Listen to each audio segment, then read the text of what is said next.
The crisp evening breeze grazed my skin as I sat in the backyard, absorbed in contemplation. The gentle gurgling of the nearby hot tub provided a calming background to the unusual tranquility of the residence. Typically, this spot would be teeming with vitality, particularly when Zelda, my stepmother, hosted one of her renowned gatherings. But on this particular evening, it was just me, relishing a glass of wine I had pilfered from the refrigerator. I'm Jake, 22 years old, newly graduated, and residing at home while I determine my next steps. Yet, it has its advantages, such as serene evenings like this. Or so I presumed. The noise of the sliding door opening disrupted my musings. I turned to see Zelda emerging, trailed by a few of her companions, all chuckling, holding beverages, evidently in high spirits. It didn't take long for them to spot me. "Jake, what are you up to here all by yourself?" Zelda inquired, her tone brimming with the playfulness I had become familiar with over the years. I shrugged, uncertain of how to react. I hadn't anticipated company, especially not theirs. As they neared, I observed they were all in swimsuits beneath their robes. It was evident they intended to utilize the hot tub. "You ought to join us," proposed Mirabelle, one of Zelda's friends, her manner lighthearted and teasing. Before I could reply, Zelda was beside me, seizing the glass of wine from my grasp, her eyes gleaming with mischief as she remarked, "Come on, don't be bashful. The water is ideal tonight." I wavered, experiencing an odd blend of exhilaration and apprehension. Something about their collective gaze made it challenging to decline. A moment later, I consented and rose. Mirabelle and Zelda's other pals, Clementine, whom I recalled, giggled as they discarded their robes and entered the warm water. Their merriment filled the night air, contagious and welcoming. I lingered at the edge, still feeling somewhat out of place. Zelda beckoned to me. "The water is fantastic," she remarked with a wink. Unable to resist any longer, I entered the hot tub. The warm water instantly enveloped me, dissolving tension I hadn't even realized I was harboring. I settled into my spot, keenly aware of Zelda's presence beside me. "Unwind," Clementine advised, her voice gentle and reassuring. "We're all here to enjoy ourselves." Zelda offered me another glass of wine, her fingers lingering on mine a moment longer than necessary. I wasn't certain if it was the warmth of the water, the liquor, or the company, but I started to feel more at ease. The dialogue flowed smoothly, interspersed with laughter and playful splashing. But beneath it all, there was an underlying tension I couldn't entirely disregard. Every so often, I noticed one of them observing me with an expression I couldn't interpret. As the minutes passed, I noticed Zelda inching closer to me, her shoulder now softly pressing against mine as she conversed, and her hand occasionally lingering on mine. I attempted to remain composed, but I could feel my heart racing. Mirabelle and Clementine watched us, their smiles seeming to encourage me to act. But I remained still, uncertain of where all this was heading. The ambience shifted, filled with an energy I couldn't identify. Zelda leaned in closer, her breath warm against my ear as she murmured, "You seem tense, Jake. Why don't you let us assist you in relaxing?" Her words sent a shiver down my spine. I glanced at Mirabelle and Clementine, who were now drawing nearer, their gazes fixed on each other. Mirabelle smiled, her lips curving in a manner that made my head spin. The combination of the warm water, wine, and their proximity made everything hazy. Zelda's lips brushed against my cheek, teasing and playing. Mirabelle and Clementine giggled softly, and I felt the tension escalating with each passing second. It seemed like the world beyond the hot tub ceased to exist. Zelda's hand glided down my arm, her touch becoming more intentional. It was clear this was no longer merely innocent amusement. Mirabelle and Clementine seemed to be part of it too, their gazes lingering, their laughter soft and inviting. I couldn't think clearly. When Zelda's next whisper hung in the air, she purred, "We've been anticipating this, you know?" Her words left me breathless. The water swirled around us, warm and inviting, but it was nothing compared to the heat building between us. Zelda, Mirabelle, and Clementine were close too, their hands exploring, their lips occasionally brushing against my skin. I felt completely enveloped. Wherever I turned, there was a soft caress, a warm body pressing closer. It was almost overwhelming, but in the best way possible. Mirabelle leaned in, her hands sliding across my chest as she kissed me. Her lips were soft but firm, and I couldn't help but kiss her back, my hands finding her waist on their own. Clementine was there too, her fingers trailing down my arm, her lips brushing against my jaw. "You merit this," she said softly, her eyes meeting mine questioningly. My voice was low and husky, and I couldn't find the words to respond to her. All I could do was nod, my heart pounding. Her lips met mine in a slow, lingering kiss.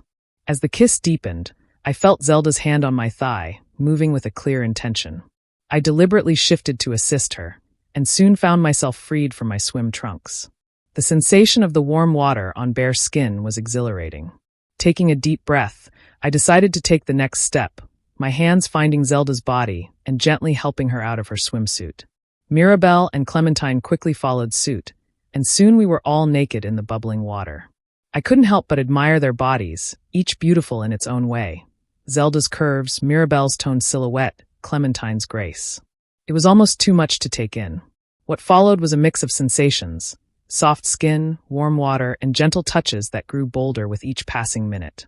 I found myself tasting, touching, and exploring first Zelda, then Mirabelle, then Clementine, each experience unique, each moment imprinted in my memory. At one point, I rose, the crisp night breeze starkly contrasting with the warm water. Zelda and Mirabelle drew nearer to me, their focus on me in a manner that made my mind whirl. The dual feeling of their lips was unlike anything I had ever encountered. The strain intensified until I couldn't help but grin as they sat there, relishing the warm water. It appeared as though a surge of exhilaration had passed, and we were all simply reveling in the aftermath of the moment. After some time, Zelda, seated beside me, murmured, "That was enjoyable." Mirabelle and Clementine nodded in accord, their grins playful, but everything felt a bit more tranquil as they gradually exited the hot tub, enveloped themselves in towels, and giggled softly, heading back into the residence.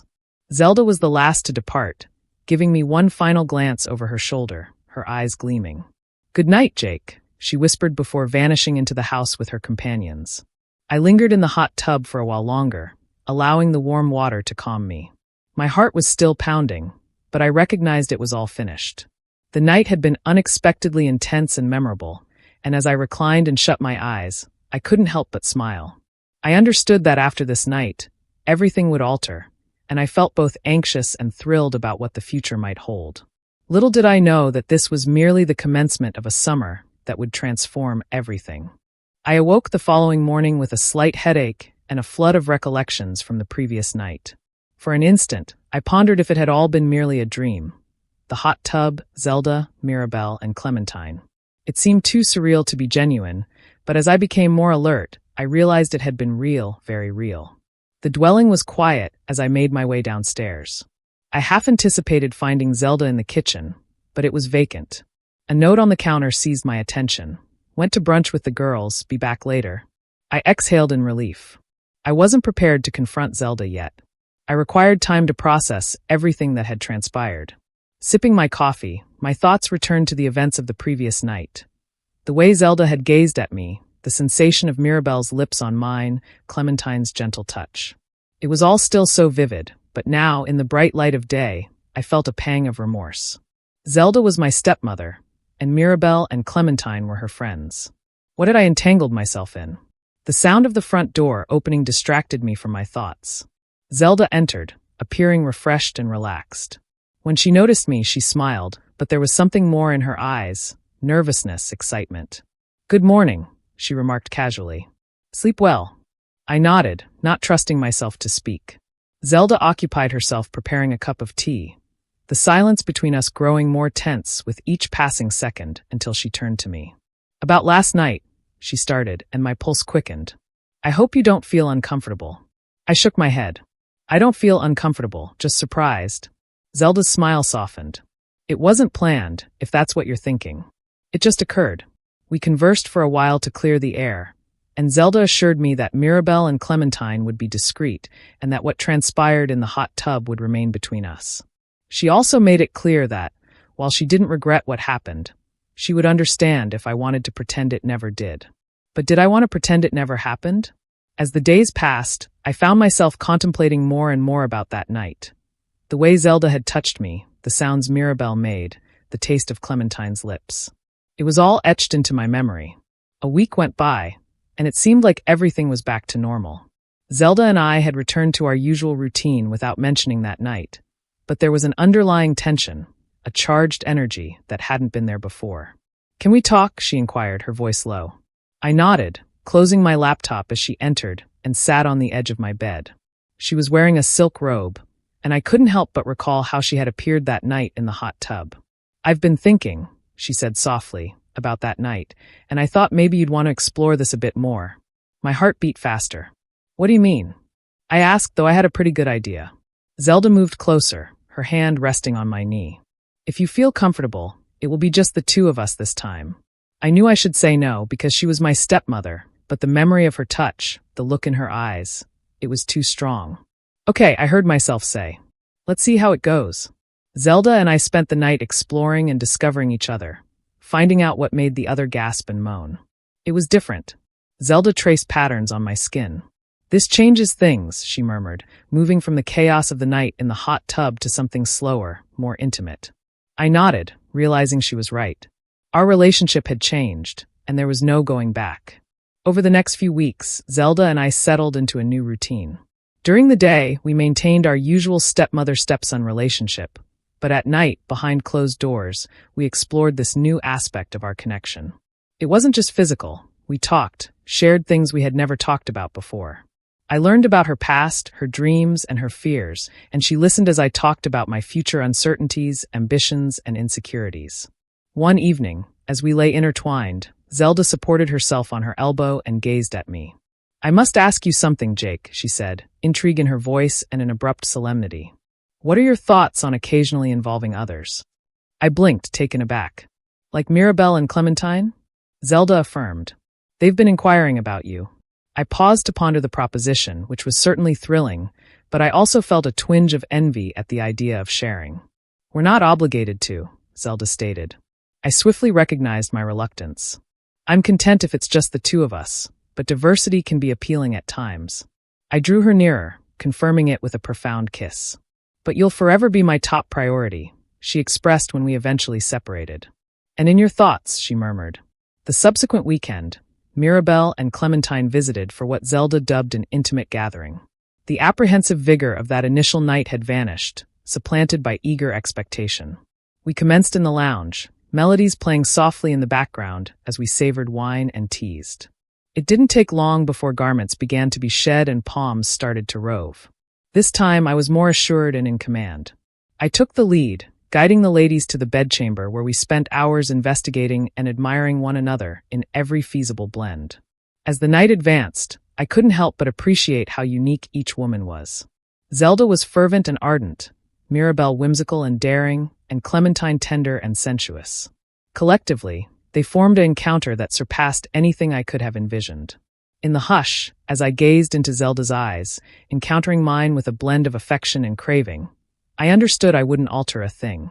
Weeks transformed into months, and our extraordinary bond persisted. Zelda and I stayed the nucleus of our link, strengthening with each passing day. Mirabelle and Clementine accompanied us from time to time, invariably igniting a spark of exhilaration and originality. But it wasn't invariably effortless. There were instances of envy, uncertainty, and trepidation. What if someone discovered? What if one of us fostered deeper emotions for someone else?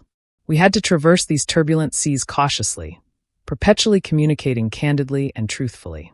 In one exceptionally unforgettable night, after Mirabelle and Clementine had departed, Zelda and I snuggled on the sofa. She turned to me, her demeanor earnest. "Jake, I must confess something," she said, her voice quivering slightly. My heart faltered, presuming she was about to conclude it. "I believe I'm falling for you," she whispered. Comfort flooded over me, swiftly trailed by a rush of sentiments. "Zelda," I said, holding her face in my palms. "I believe I've been in love with you for quite some time." We expressed our love that night with a fresh intensity, our feelings at an unprecedented peak. Later, as we rested in each other's embrace, we discussed the future.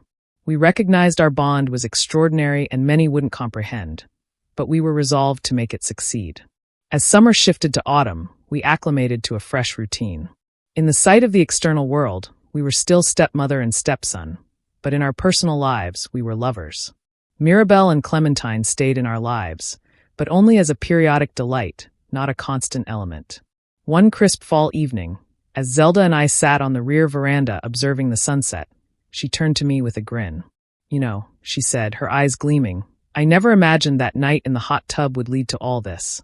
I chuckled, drawing her nearer as the sun descended beneath the horizon, coloring the sky in hues of orange and pink. I contemplated the adventure of the preceding months, from that unanticipated night in the hot tub to this moment. It had been a tempest of revelation, delight, and affection. I wasn't certain what the future held. Undeniably, there would be obstacles ahead. But as I held Zelda in my arms and experienced the warmth of her figure beside mine, I understood that whatever transpired, we would be pleased sitting there, cherishing the moment and the pledge of many more to come. As the stars started to emerge in the dimming sky, I silently yearned for nothing to alter, for everything to remain just as it was, because, against all probabilities, I had discovered everything I never realized I desired, and it all commenced with an unforeseen evening in the hot tub.